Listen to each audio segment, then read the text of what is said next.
Oh my god, viewers, look at that bud. It is so random. It looks like one of those admins' flowcharts. They only play this because of Harem Robe Cecil. And with that, I'll toss it over to our event team for the 2023 Fall Prospectus. Thank you, Alice Hill, for that wonderful introduction. She's right. This is random. This is the OMG tournament, and I am here on behalf of our event team for the tournament. Beauty in Discovery, Scythe Marshal, Tubbsrule, of course, Possumorpheus, Luff, and Pankraz, and I am Plumeria Knight here with you to talk about what the format is for this tournament, as well as how it's the flags for the tournament that y'all will be playing. So I hope you enjoy it, and yeah, let's dive in and get started.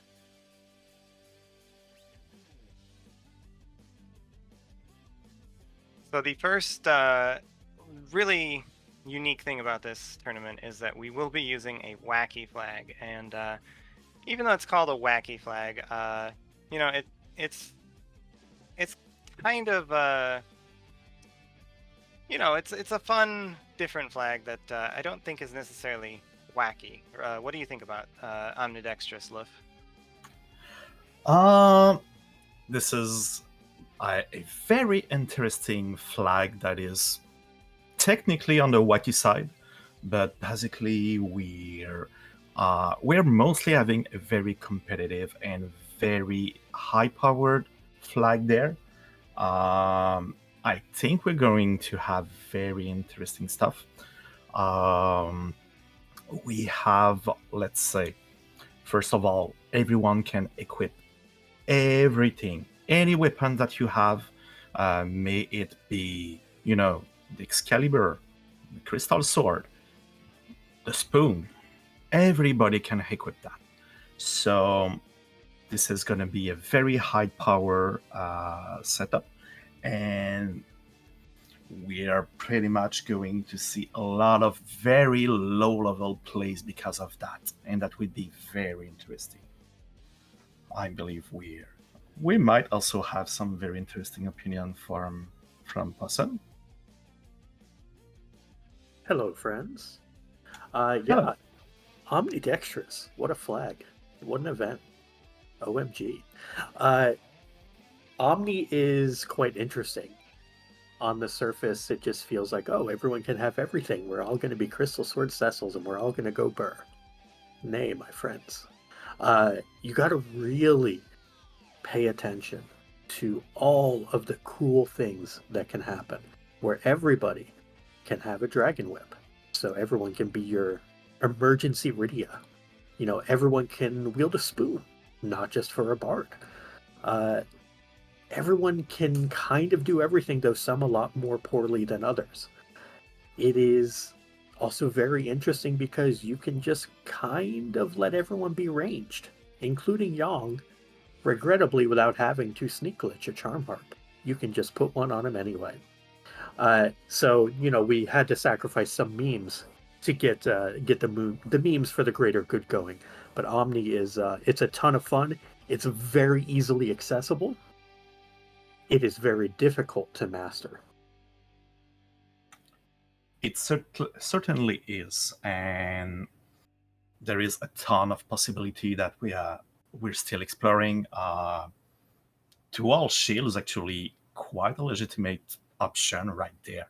You can actually, if you have someone that is kind of stuck in the front row that you cannot keep, alive easily, you can actually switch to double shield, which is a very interesting option. And I think one of the more interesting things about the homogenization of the characters is that they still have their unique qualities to differentiate them. They'll of course have their different HP pools, so your burly Sids and Yangs will still be able to be your chemists, but you'll also be able to play around characters' unique strengths, like Cecil's Dark Wave, which usually doesn't get used. You still have Quake on Palom, Rydia, Fu, for the alt gauntlet that you'll be hunting for, which we'll get to later. But yeah, and I think of course your white mages, they still have all your utility spells that like blink and berserk that you'll be wanting to use.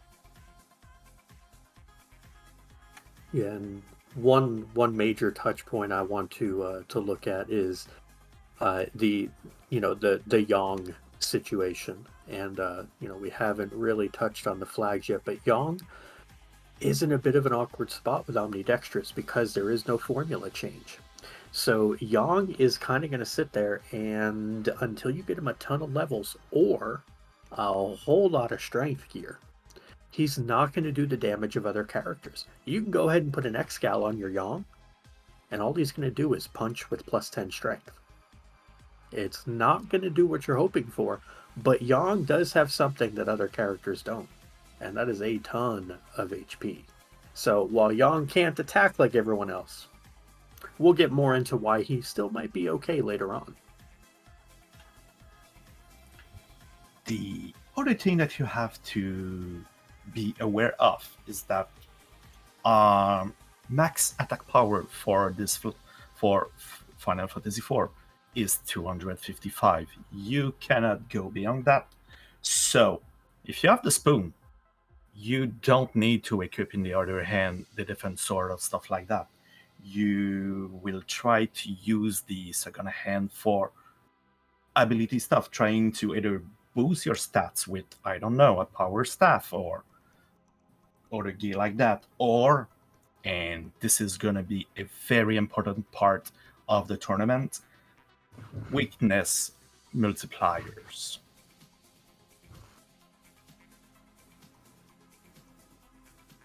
Yeah, and as far as, we see this wonderful little graphic of Eddie on the board, I just, one of my favorite things is seeing a ninja shirt equipped to his head, a glass hat equipped to his body, and a ninja hat equipped to his arms. You do not have to abide by any of the traditional rules of where things go armor-wise. So normally you might have to go to, oh, here's the head slot, I gotta find my tiara. Here's the body slot, I gotta find my crystal armor. Nope, you just gotta slap 3 things that are really good on there. And sometimes that's enough and just carry on. That is quite true, and it actually opens the path to a lot of stat bonuses abuse, like triple bandanas. That is actually something that you're gonna sport sometime. The other thing that is very interesting, I found myself in practice using the crystal armor very more often than usual.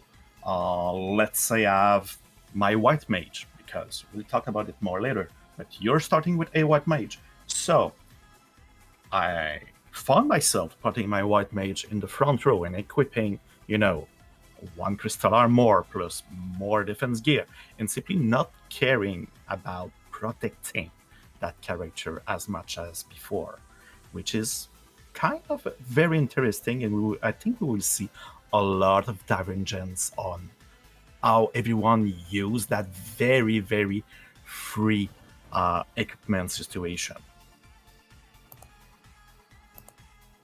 Yeah, absolutely. And to touch back on one thing that I believe Possum mentioned about everyone being able to be backrowed, do keep in mind that everyone is ambidextrous here, so you'll want to put that ranged weapon in their right hand, or just equip a bow and arrow to get that backrow glitch set.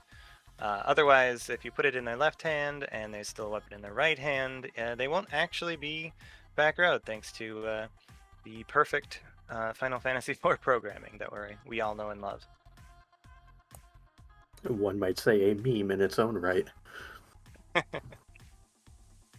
But yeah, speaking of kind of the last bit of memery on the screen here that y'all can see, you got that wonderful Rosa slinging a dragon whip, just ready to go.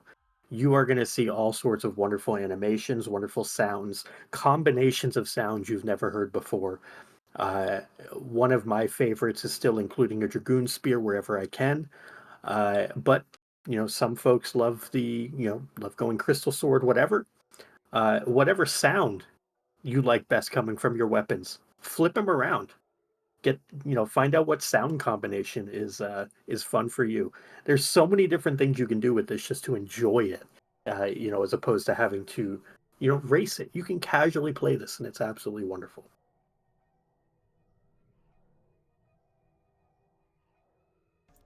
All right. So I think we can ready to go on to the next slide. And here we have our objectives. So we'll start with the second objective, which is to forge the legend with the adamant rock. The third is break the Dark Elf spell with the Twin Harp.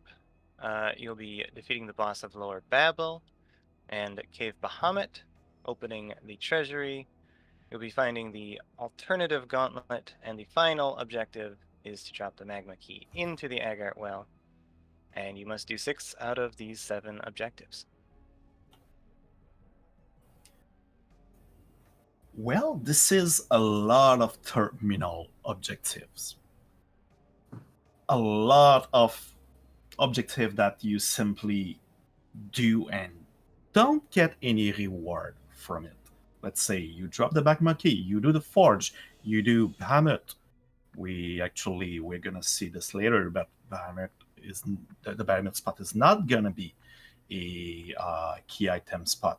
So we are gonna see some very interesting divergence on when do you want to do anything. And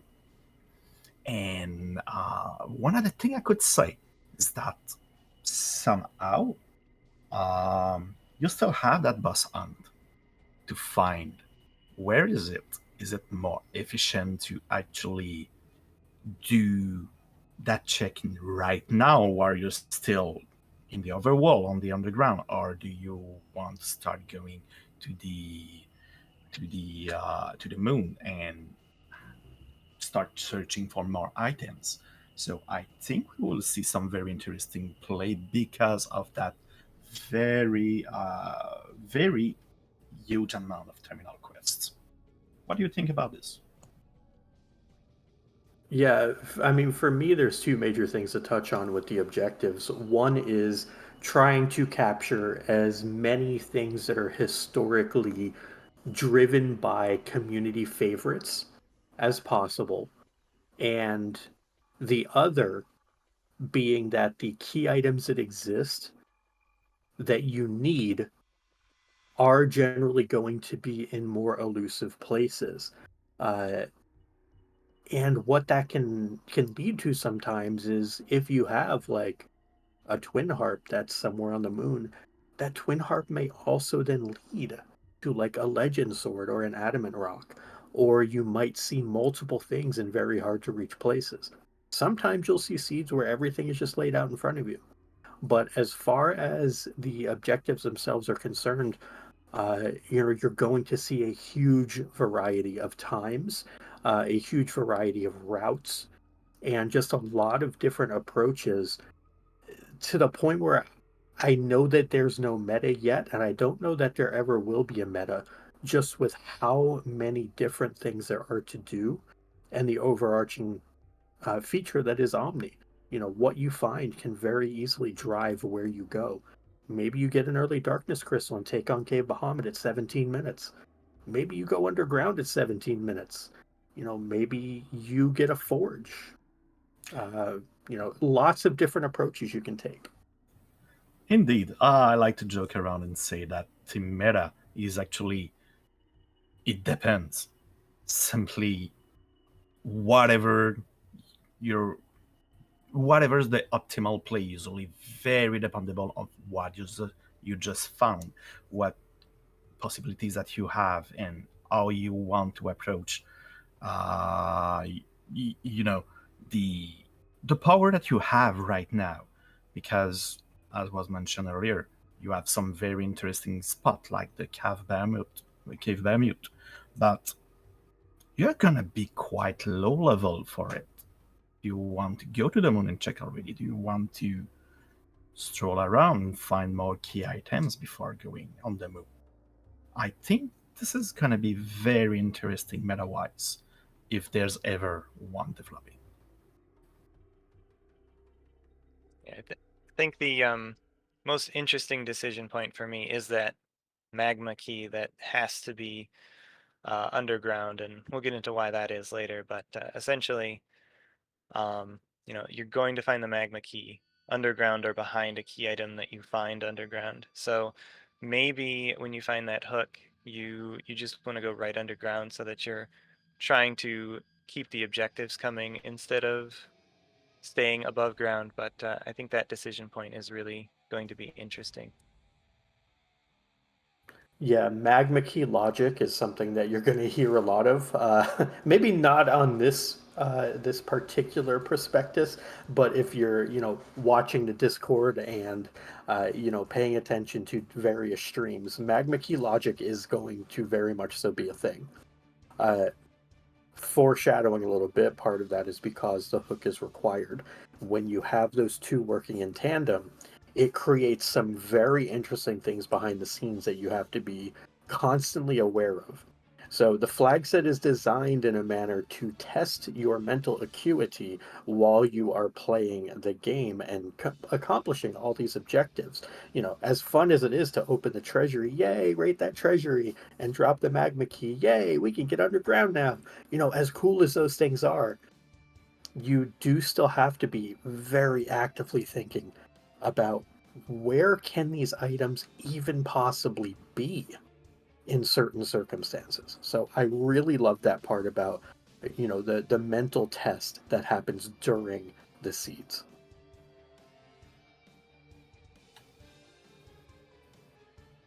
And with that, I believe we can move on to the next slide.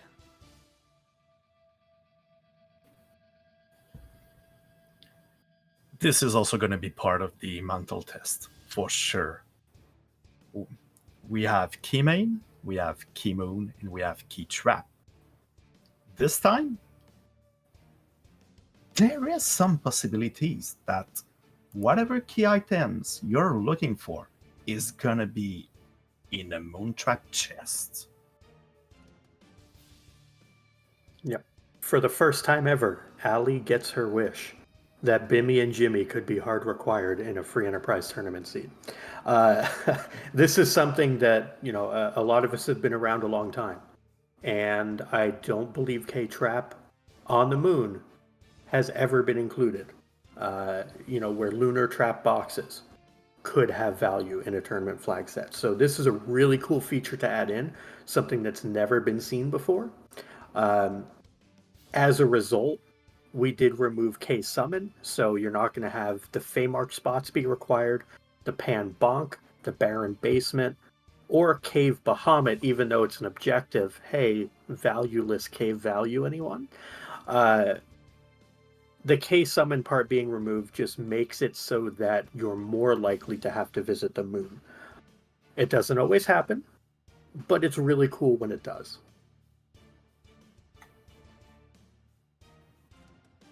Indeed. Yeah, and essentially what K-Trap will do is every dungeon gets at least one, two of the trap chests added to the key item pool that could potentially have your key items. So everything's going to be shuffled around. The Kmain is going to be a lot less lucrative than it usually is in the majority of instances, but rando's gonna rando, so you just don't know until you search everywhere to see what you get. I'm still wishing for a Bimmy and Jimmy harder required finally. That would be incredible to see on stream. It could happen. It could happen, and that's what's very, very interesting with this flag set. It doesn't always happen, but from everything I actually tried yet in practice, there was seats where opening moon chest was harder required. So it will be very interesting how everybody adapts. You will have a lot of fights to learn, a lot of new weaknesses to to learn and abuse a lot of agility chart to, mess around and trying to find the best way to get through those fights the quickest as possible. Yeah, and we see, in addition to all that, the pass is on. There will be a single pass that will be somewhere in the seed. When factoring in trap chests, Kmoon chests, or Kmoon locations and main locations, there's something like 58-ish key item checks. I don't know the exact math, apologies, but it's a lot. There's a pass somewhere in all of those. But the pass, again, being a terminal key item, or not a key item, but terminal item, if you will, doesn't actually unlock progression, means that it is more likely to be in something like a moon chest or a moon location, or like a sylph trap chest or something like that. You could also still just find the pass in like Antline Cave, and that'd be cool too. Things are going to be everywhere. Progression is going to be wild, and it's going to be a real fun thing to see. I would even say that the pass is quite possible the most important item you're gonna find, because with all those terminal quests, that is either in the overworld or on the ground, this is quite a time saver, and there are situations where you will ask yourself, okay, this checks actually takes me 20 or 30 seconds to actually take a gamble to find a pass or not. It would be very interesting to see, again, what the runners do with this.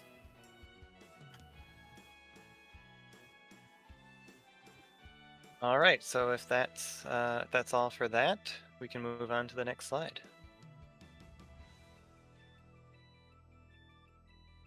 So for our character selection for this tournament, we'll be restricting the total number of characters available per seed to 7 of our favorite characters, which means that we are excluding Tellah. So yeah, Tellah, he's not so bad in Omni, but we're just not gonna see any early D machine grinds this tournament, I don't think. But that won't stop Possum from thinking about it, I suspect. Yeah, it sure won't. I think there are some very, very niche applications of D machine on this flag set. You're probably more likely to see a Mac Giant grind. I don't think you'll see many of either. Part of the reason for removing Tellah is if you get stuck with, let's say, a Tellah, Rosa, Porom, Rydia overworld or something like that with a Darkness Crystal, those are the characters that most benefit from just getting all the levels. You can even throw Yang in there as well. And so if you get Fu, who enables a D machine grind, should you be doing a D machine grind when you have a Fu? He hits fairly hard because of just being level 50, and Omni takes advantage of his levels, and he learns really good spells relatively quickly. So part of the reason for the exclusion of Tellah was to try to negate the prevalence of D machines. Not to mention, a lot of the time in this flag set, you don't need more than like high 30s, low 40s for levels because of what Omni gives you. So the Tellah exclusion, the fusoya inclusion, might seem very odd on the surface, but it is very intended. Yeah, by removing Tellah, we're basically doing you a favor. And the other interesting thing that we've done with characters would be Yang. It is very weird right now to see Yang as a restricted character, but we kind of want to make sure that you aren't stuck in a situation where you only had 2 characters and Yang was one of them, because it would influence incredibly how much your you will have to suddenly deal with a lot more difficulties. That said, Yang still have his users. I think it's time to talk about Yang and this Flagset. And it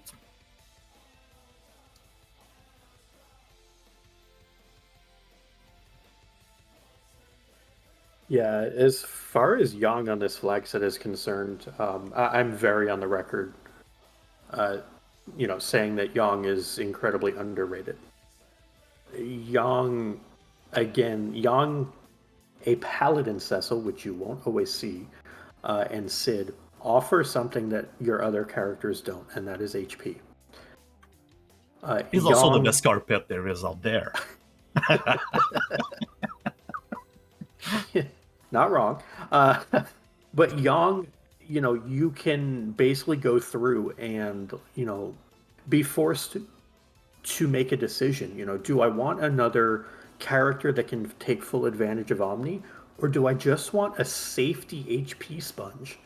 In Omni, oftentimes you don't need more than one or two characters to really be, your focal point of your party. And with starting with a white mage, one of those white mages is going to be a focal point of the party, whether they're zerking themselves or someone else. That's a focal party member, and some other zerker, some secondary zerker is a focal party member. Yang, you can just take him, let him level up naturally, get to 2,500, 3,000 health, when everyone else may have 1,700. And so what happens is you have this wonderful safety net. You won't be doing anything actively. He's not going to help sweep anything like Sylph Trap chests or, the Warrior's chest or anything like that. But it gives you a level of safety that you otherwise just don't have in this Flagset a lot of the time. Yes, you can hit things and hit them really hard, but you can also get hit back. HP is a resource. This is something I learned many, many moons ago playing Magic the Gathering, that HP is a resource. And Yang exemplifies that. And he gets the huge advantage being able to equip that heavy armor too, which he normally can't. So in the back row, he's nigh invulnerable at times.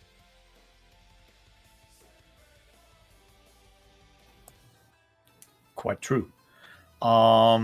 The other very interesting decision that you will have to do is with that Cecil that you will see every now and then.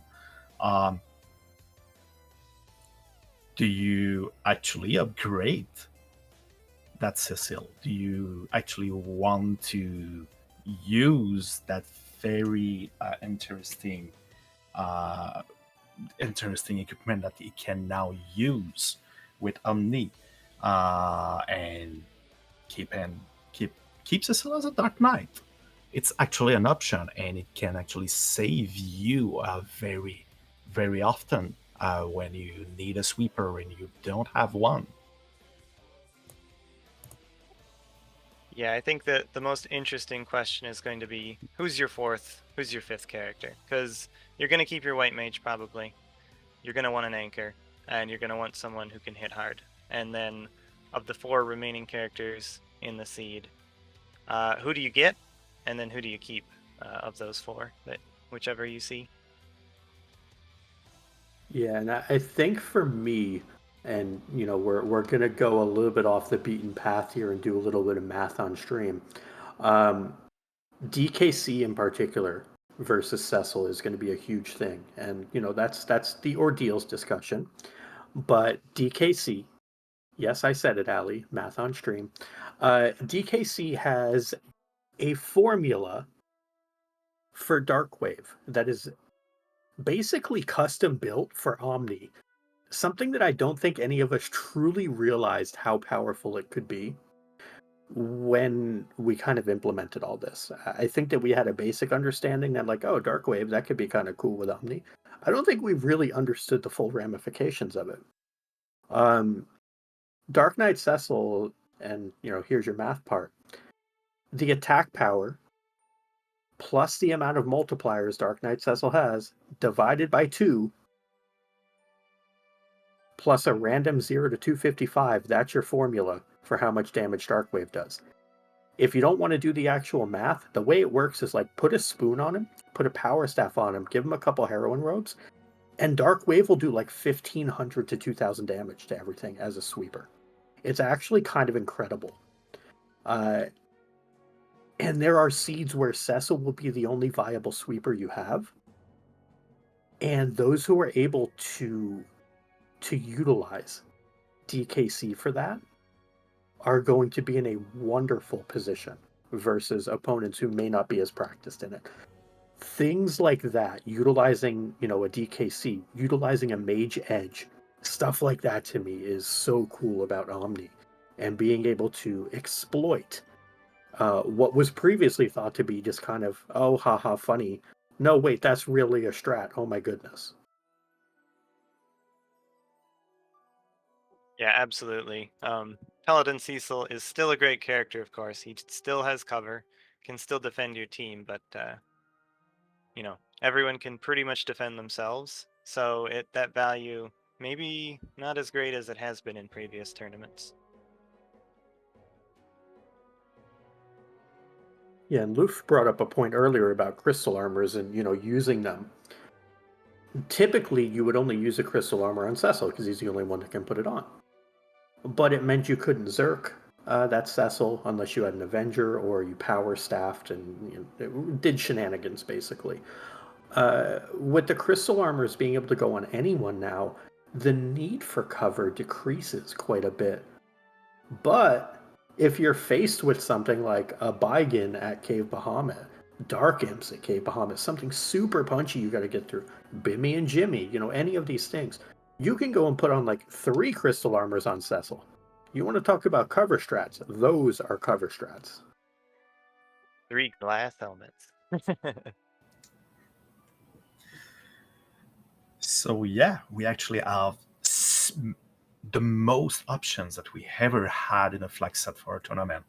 And I think somehow how you use that, how you make all those adjustments on the fly, you're going to be always thinking, okay, I'm going to do that place. What should I actually have ready? How do I manage my inventory? This is going to be what wins games, for sure. And speaking of inventory, I think let's move on to the loot. So now we see that we will be using Tpro with a max tier of 5. We won't be finding any J items in those treasure chests. And the shops will be Spro, so you won't find sirens, hourglasses, Bacchus, or coffins, except possibly in Kokel's Forge.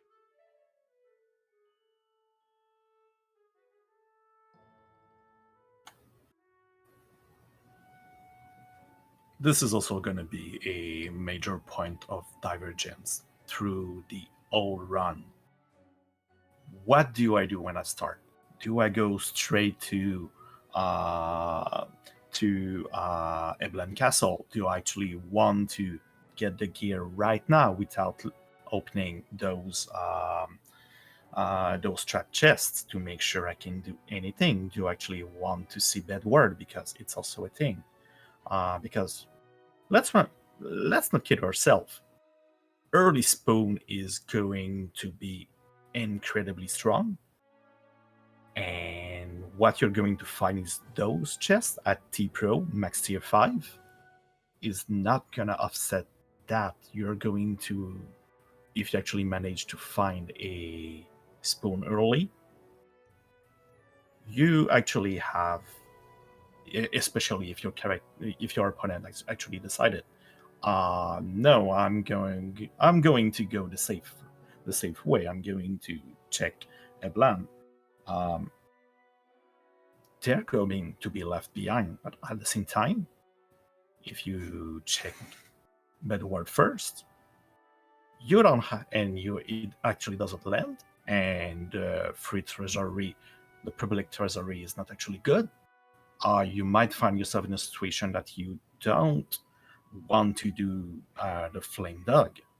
So right from the start, you have a very interesting question on how do actually approach this. And most of the time, this is going to start right at the beginning when you see your second character. Yeah, it was interesting even taking a look back at the last community race which ran these flags, and there were 4 runners on stream. I was fortunate enough to be selected as one of them. There were 3 different paths taken by 4 runners. Goodness knows how many total were taken throughout, the entire race. I think it was like 15, 16 people, something like that. But we're still seeing a ton of divergence. Some folks love to go to Eblin, as Lif was saying. Some love to go to the freaky item. Some love to go to Dempsey and Basement, and then go right to Hobbs and get a character, and then start doing other stuff.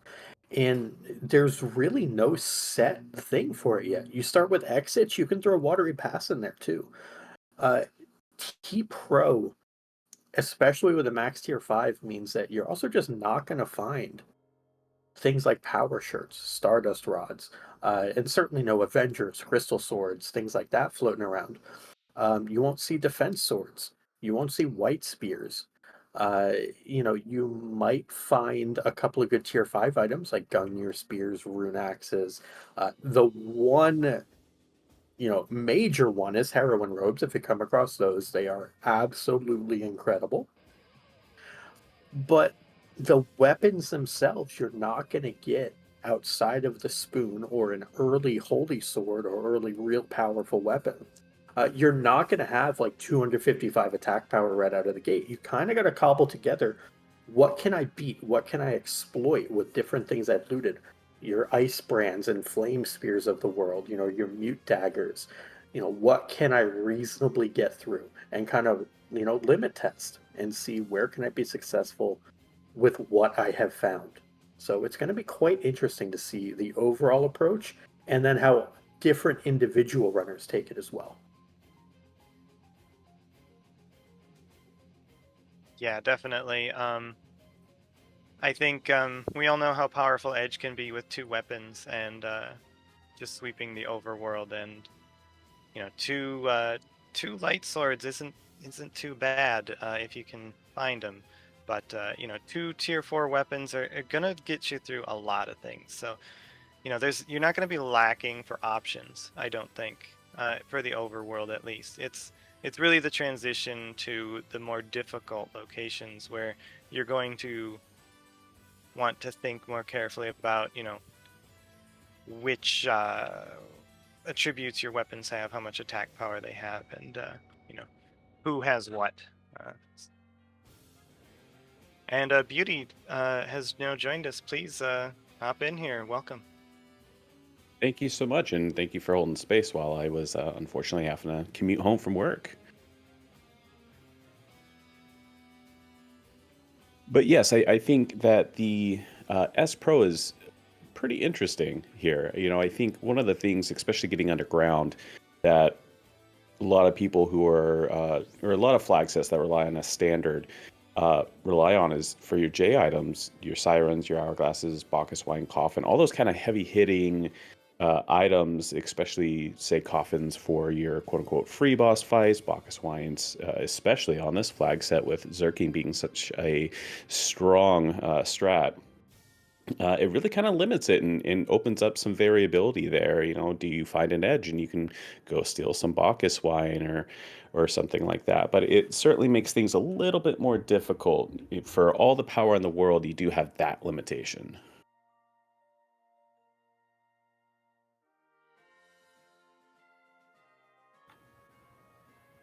We talked earlier about the Aryan robe and how strong it is. It is almost as strong as an adamant armor. And yes, if you actually find one, you're going to have quite an advantage on your opponent if they haven't found it too. How many of you, I'm kind of curious right now, how many of you actually checked the shop at the forge? Are you still hoping for an Aryan robe at that point or not? It depends. If I've got my power overwhelming already, I don't even look. I just consider that 4 seconds of wasted time. If I don't have heroine robes, or I don't have the ability to, let's say, like single cycle, or double cycle with a lower output and damage, I'll check to see if power shirts or heroine robes are there, even Zeus gauntlets. But I don't always check it. And I'm probably in a minority on that because I'm just very cutthroat about my time loss. Uh, but that's a me thing. So I'm again probably very much in the minority on that. I like to check the forge, specifically for power shirts. Maybe glass hats. No, those are tier 5, right? Yeah. So, the tier 5s, you're probably going to find a bunch of tier 5s. At that point, I don't think those are usually going to make a big difference, and the pool is so large. Really, I think the tier 6s are the sweet spot for the forge if you're missing some key piece, well, I can't even think of a good example, but definitely the power robe for sure. Yeah, I think I'm kind of in the same camp of Possum. It has to be a pretty early forge shop for it to really truly draw me in, because often enough you're going to pick up enough nice things along the way. There are so many key item spots open, but that does mean that many more zonks, and so picking up an Excalibur or Crystal Sword or anything like that really, I think, gives you enough power. You don't always necessarily have to worry about the armor side of things or even what weapons you'll see there, at least to my playstyle.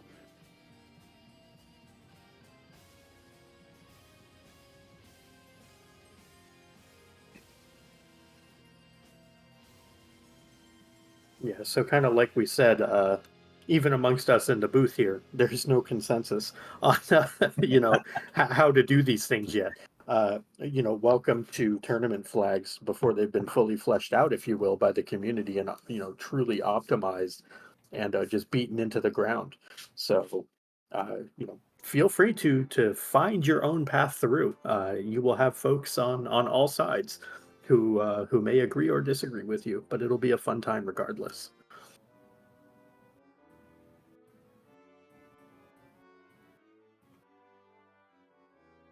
All right, next slide, please. Thank you. So now we have basically the rest of our flags. Yeah, so we're going to have the alt gauntlet with whichburn, of course, and we will not be featuring curse strings or adamant armors. The curse strings, I think, is the most interesting inclusion for this tournament, as well as, of course, the supersmith. So that could be useful, could be not. And then all of the vanilla traps, they won't be shuffled, as their locations won't be shuffled. Yeah, I'll kind of hop out of order here. I think my favorite thing on this particular screen is the interaction of the kit, the random kit, and no adamant armors, no cursed rings. The fact that kits can give you anything. You could get a 99 kit of adamant armors. You could get a random kit that gives you 8 random items, and one of them could be a cursed ring. You can get 50 bestiary. Yeah. I mean, that's what I just got today. Yeah, you can get anything.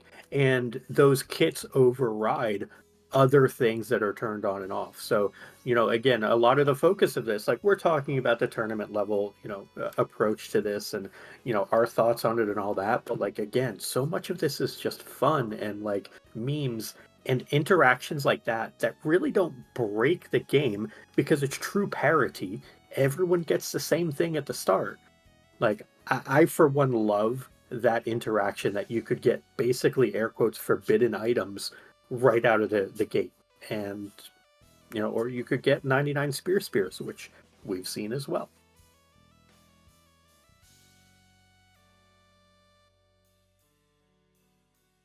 I think another aspect with the cursed rings is for as powerful as they are and more standardized flag sets, if you will, with Omnidexterous, there's a lot more variability in what you can equip. I think a lot of people have done anchoring with things like dwarf axes or drain swords or drain spears, but now that anybody can put that stuff on and that you could find it all over the place, it's entirely likely that you could pick up 2 drain spears and anchor perfectly well with something like that. Even better because, let's say they're a mage, it won't also nerf their wisdom or willpower as well. So it'll still be a decent healer while still being slow as all get out for Z or any of the other pretty nasty fast spots.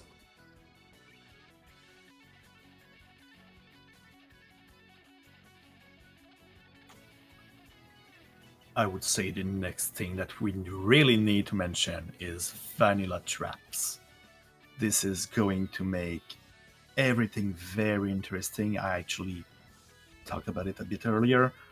You're going to be able to prepare for those trap chests in advance. You know what's gonna be there. You know what monster that you're going to be facing.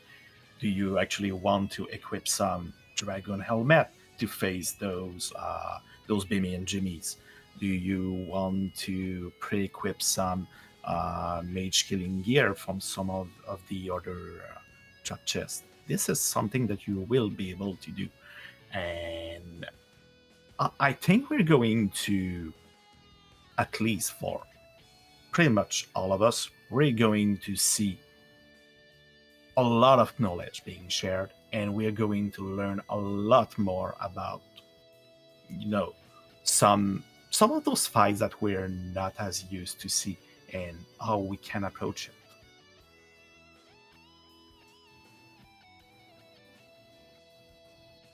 And I think with vanilla traps, there's also a lot of interesting interactions with decisions and routing. Especially on the overworld with Eblin. It's such nice loot even at Tpro max tier 5. Do you go there early and hope that maybe you'll pick up enough to take those trap chests, or do you try and route it in a little bit later when you know you'll have the power and you can just do a full sweep, get any extra loot you need, take on those monster boxes and get those down, do your checks there. So I think having vanilla traps and the ability to know exactly where they are gives a little bit of interest there. Do you want to double dip, Eblin, or are you going to try and tackle it all in one go? Yeah, and it also gives you the ability to prepare in advance. So, you got giant killing weapons for mad ogres. You have mage killing weapons for warlocks on the moon. Dragon killing weapons for your dragon chests. But also, things you don't really think about, like the blue dragon is resistant to all elemental attacks. So, what can you do to mitigate that? Maybe you've been using a holy sword and a darkness blade the whole game. Well, maybe you need to rethink your equipment so you can do all the damage that you want to do and get that over with quickly. Yeah, I think to that point, the vanilla trap chests are huge. We didn't really want, as fun as it would be and as, oh my gosh, that would be amazing. We didn't really want people having to especially run into random boxes on the moon and having to loot everything just to then stumble across like the one trap chest they weren't set up well for and have to reset a bunch of progress. It's kind of a safety feature to make sure that everyone can still have a good time with this while featuring something that's never been done. Sometimes kid gloves are appropriate, especially when everyone can equip them, right? So allowing everyone the ability to prepare and then even to further analyze like different enemies that are weak to certain things. For example, in Sylph Cave, the Toad Lady is a mage. The toads themselves are weak to ice. The dark trees are mages. Things like that you wouldn't normally think about, but maybe you can get some extra kills in there, and actually get through some things slightly faster because of knowledge of what is weak to what. And just those sort of kind of niche interactions, those are fantastic ways to handle different elements of seeds that you would just never see traditionally. So that's one of the parts that really excites me, is to see folks leverage that knowledge, and if they don't already have it, to learn it. Yeah, and to that point, we do have that knowledge pinned in the Discord in the OMG General Challenge. OMG General channel. So if you wanna learn, go check it out.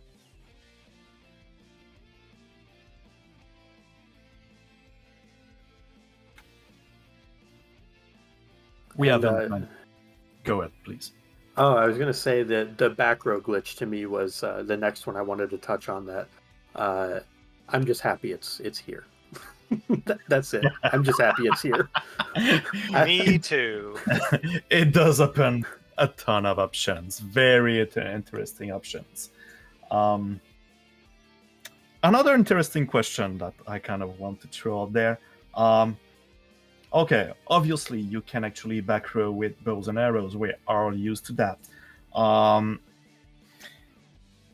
If you haven't found a boomerang or dwarf axe, do you actually keep a bow and arrows, or do you actually stop by some shops just in case you might find a whip or something that's going to help you backrow more quickly?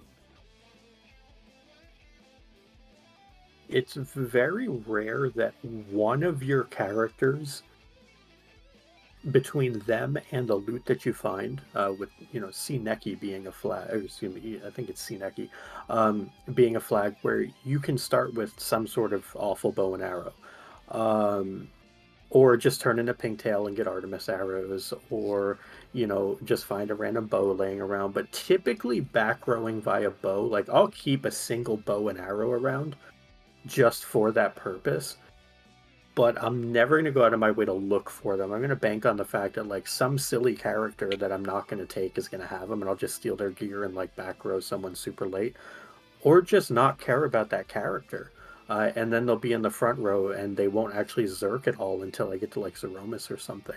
So that to me is an afterthought, and I just hope I stumble across it on the way, and if I don't, then well, stinks to be me. I was mostly talking about optimization of how much time you use to set up the back row. For example, it's going to be a lot faster if you actually have a whip or a boomerang. You just need to equip one hand, and you don't have to look through your inventory that maybe you haven't managed yet because this is the beginning of the game. So I kind of find myself every now and then just checking for, okay, I have my bow and arrows, but I only have 3 characters yet. I'm already in a plan. I'm already doing the hook road. I kind of like to stop at the weapon shop in a blend just to make sure if there is a whip or if there is a boomerang or a dwarf axe. Anyway, the dwarf axe is going to be useful for something else anyway if I haven't found any yet. It's kind of something I like to do. I know it takes a bit of time, but sometimes going to save you some manipulation in the menus and all. I think to that point, if you're using a bow and arrow to backrow, you equip it and then you just re-equip the same items that you had on.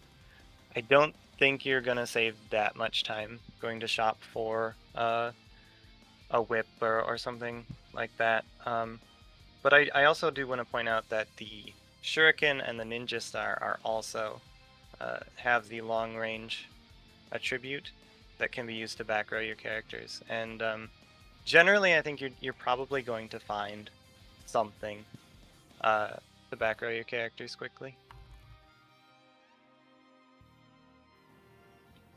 Yeah, I feel with as much looting as you do, the inventory monster definitely is going to rear its head. So, I know at least for myself, I do at least a little bit of shopping underground, usually to try and find dwarf axes and try and pick up 2, mainly for anchoring. But hey, it's going to give you that back row, and that's a little bit of knowledge on my half. Thank you, Plumeria. That's good to think about. The Ninja Star and Shuriken as well.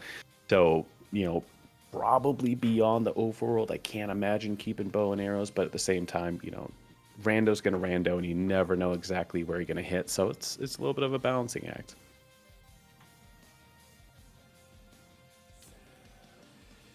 And I think the last thing to touch on this slide, we kind of talked about the gauntlet already, but we're bringing back Whichburn.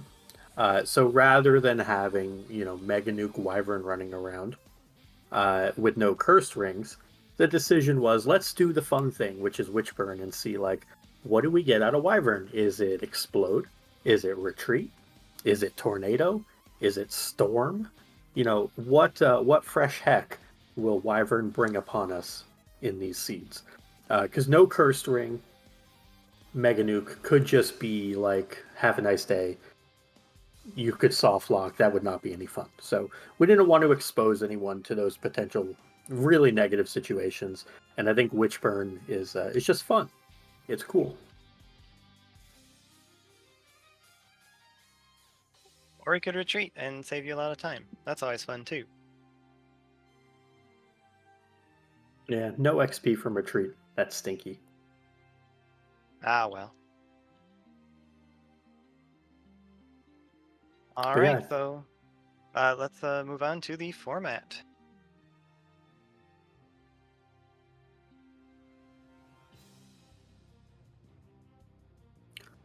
Please go ahead, Possum. I was just gonna say we're doing something new for Free Enterprise. I don't believe we've ever done async qualifiers before in any tournament in FE, at least not in the time that I've been around.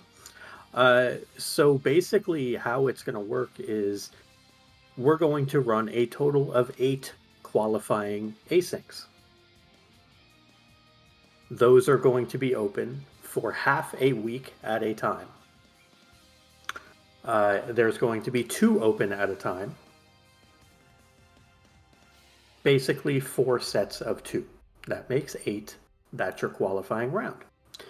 After that, you can see the top finisher in each async advances to the bracket.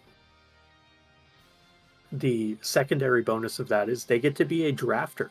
So there is a reward for winning the asyncs. The next best 24 racers point-wise who did not win one of those asyncs also gets to advance. So right now, I want to say there's something like 65-ish players who have entered. Right now, roughly half the field is looking to advance into the top 32, which I think is really cool. I don't know what we were expecting for turnout, but we're already north of 60, and I'm quite happy that enough folks are enjoying Omni to have joined. Points are scored on a top 32 placement. And at the end of those 8 qualifiers, you take your 3 best scores, basically. So if you finished, 2nd place, 10th place, and 15th place, we would just tally those up and see where you fell. Probably you'd be in the top 24 with that sort of finish style. So, it will reward some consistency and also some gambling. Folks are going to have to figure out what the best approach is going to be for them.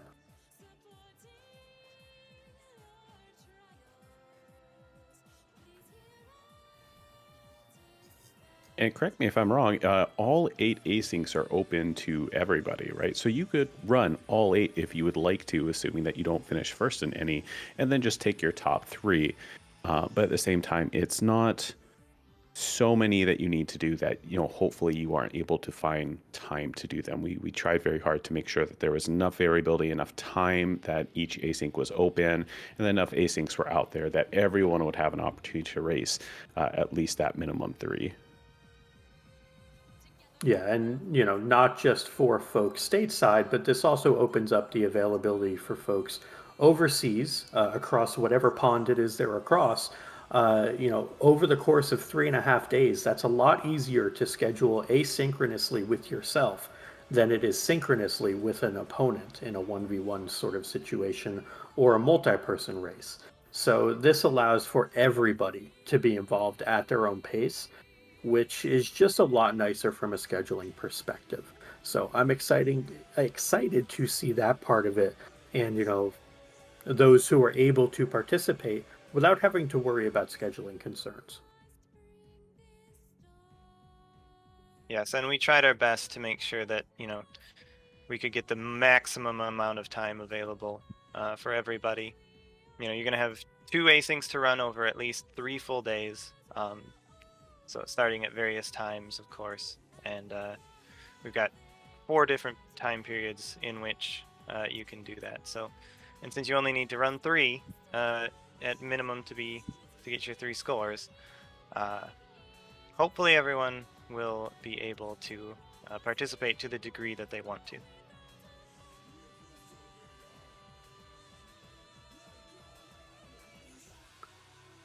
And moving on to the top 32 portion. So once it has been determined who the top 32 is, basically you're looking at the async winners / top finishers. So, you know, there are some tiebreak scenarios that are outlined in the full rules document. We don't want to play rules lawyer on stream because we could literally be here for a couple of hours going over all the tiebreak scenarios, and I don't think that's healthy for any of us. You know, booth or viewer alike, and probably Restreamer included in there too. But the top finishers, the async winners, etc., are going to be drafting 4-person sections of their bracket. This is akin to what was done in, I believe, ZZ4 for those who were around then, where you got to pick, I want to say it was 16 drafters then, got to pick 4 people in their group. And then you have synchronous races for each match. So those are live races. There's a default for a best of 3. But if runners agree because of scheduling or whatever other reason they want to do a best of 1, go for it. And then the finals, best of 5, best of 3, whatever the finals want to be. Maybe we can get a 5-game epic, 3-2, nearly a tie in the end, or a 3-2 and 1 because of a tie. Yeah, I said it twice. It'd be really cool to see the return of a best of 5 if the finals runners could make it happen. But we're giving folks options. We are defaulting to best of 3, but it is nice to have options. That is part of the theme of this. While we are memeing just a little bit and having a lot of fun things around, we also wanted to be very cognizant that this is a busy time of year for a lot of folks. There's a lot going on with holidays and other things. And that it's, just better to have people be able to have choice.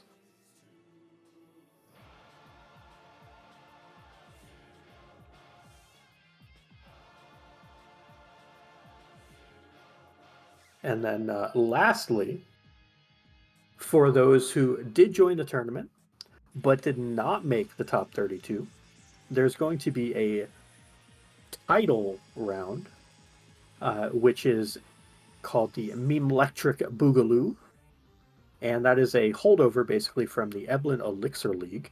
That was basically just for the folks who did not, in that tournament, did not make the top 4 for their teams. In this tournament, it's going to be for those who did not make the top 32. This would be akin to what was the old Table Salt event, which I believe was for ZZ3. I might be wrong on that, but it is what it is. This is not a new idea, but it is something that's cool to keep people participating and having fun for those who want it. Again, completely optional. These are also asynchronous races as opposed to the live races in the top 32.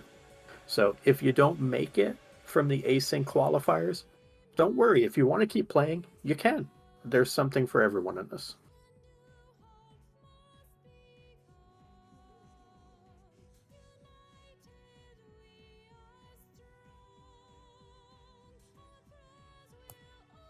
So I'll kind of open it up to the rest of y'all in the booth here. As we go over to the Restream recaps part. I know that some of y'all were a lot more involved in this segment of things than I was, so I would like to turn this over to y'all who are the experts on it.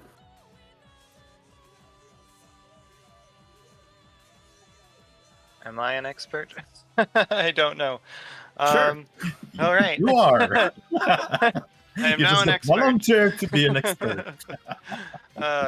So our plan is to restream at least 4 of the asyncs, I believe. I don't know if we're going to be able to restream each async, but at least 1 per time period.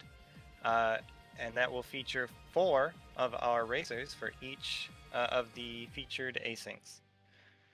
So what we're going to do is we're going to take these as a VOD review style, and we'll be featuring interesting plays, top times,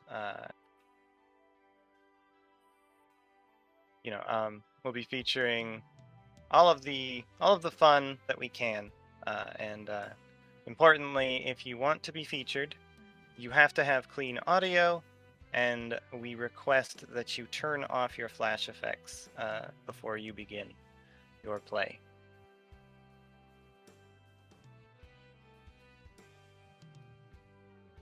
Once we move into our bracket round, we'll be going into our usual kind of 1v1 race restreams.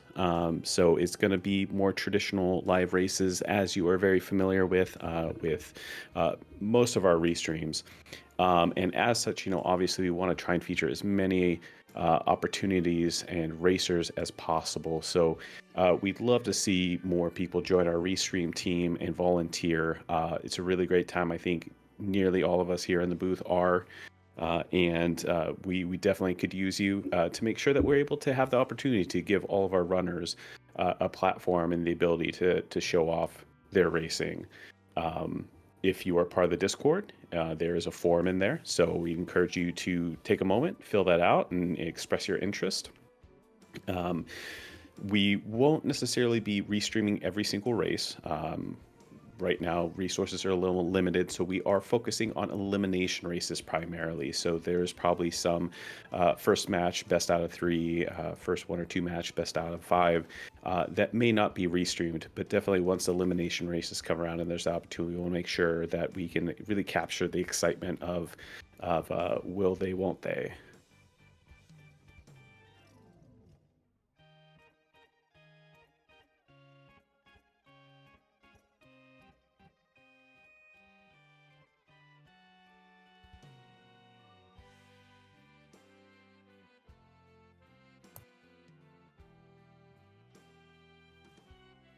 And with that, I think we've reached the end of our presentation, and we've had the opportunity to share with you all our intent for this wonderful tournament. And I know I'm very excited to not only be part of the event team, but to participate as a runner myself. Any final thoughts from our fellow event team that are here today? I just want to thank everyone involved: Beauty, Loof, Plumeria, Scythe, Cubs, Pankraz. I know we haven't really gotten to talk much about their contributions, but Scythe, Cubs, Pankraz, etc., all behind the scenes, doing an amazing job to kind of bring all this together. And huge shout outs as well to Ali and Flurry behind the scenes, as kind of being our liaisons to the sky, if you will, to talk with the admins and make sure everything we proposed works. So thank you to everyone behind the scenes, and of course thank you to everyone who has joined as well. So not a lot with regards to the actual presentation, just a whole lot of thank yous to everyone, and I hope to see you out there for what's going to be an amazing tournament.